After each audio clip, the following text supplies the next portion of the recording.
Si le Français Lecomte a battu hier l'Allemand Stitch, c'est peut-être le seul combat que nous remportons contre l'Allemagne, puisque désormais nous allons former une armée avec eux, l'armée franco-allemande, Patrick Fonte. Orage! Laurent Ruquier dirait qu'il y en a eu toute la nuit sur les Alpes. Des orages. Oui, d'accord. Oui. Le bide. C'est pour toi. J'ajouterai plus finement au désespoir. Ô vieillesse ennemie, je vais mourir trop tôt pour voir d'un œil transi les soldats de l'Europe manœuvrer tous les ans sous les ordres martiaux d'un unique adjudant. Un unique adjudant qui sera polyglotte et qui dans 12 langues ordonnera « Horvitchot ». Un unique adjudant qui dans 12 jargons apprendra 12 manières de se faire traiter de con.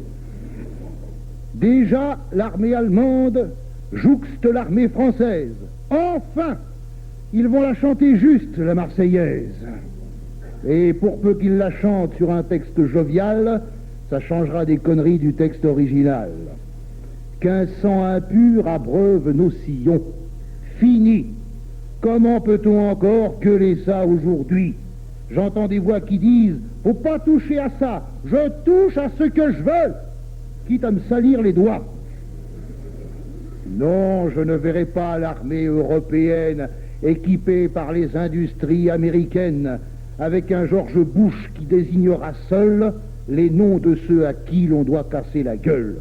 Marre de voir l'Amerloc dicter sa loi au monde avec ses commandos de puritains immondes et sa statue de la liberté froide, hautaine, qu'en finit pas de brandir sa glace à l'italienne.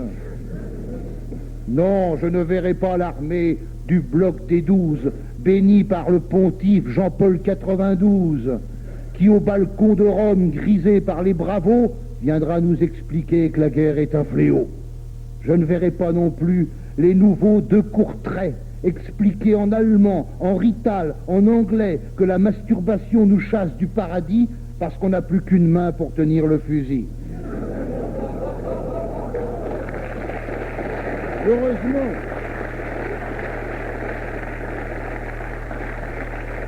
Heureusement, il y aura pour se joindre au concert de tout ce que l'Europe compte d'ardeur guerrière, la Suisse.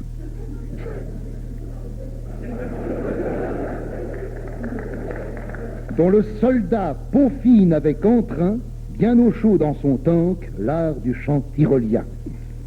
Planqué sous le sapin où l'oiseau fait cuit-cuit, le soldat suisse chante « Ah, l'Haïti !» Alors l'ennemi recule en murmurant « Les gars, plutôt perdre la guerre que de supporter ça. » Le soldat italien, qui depuis la dernière préfère mourir en paix que vivre dans la guerre, volera des transistors au fond des bombardiers qui largueront les bombes sur leurs ateliers. Jamais à court d'idées, toujours moqué à tort, le Belge à la sauvette vendra des miradors.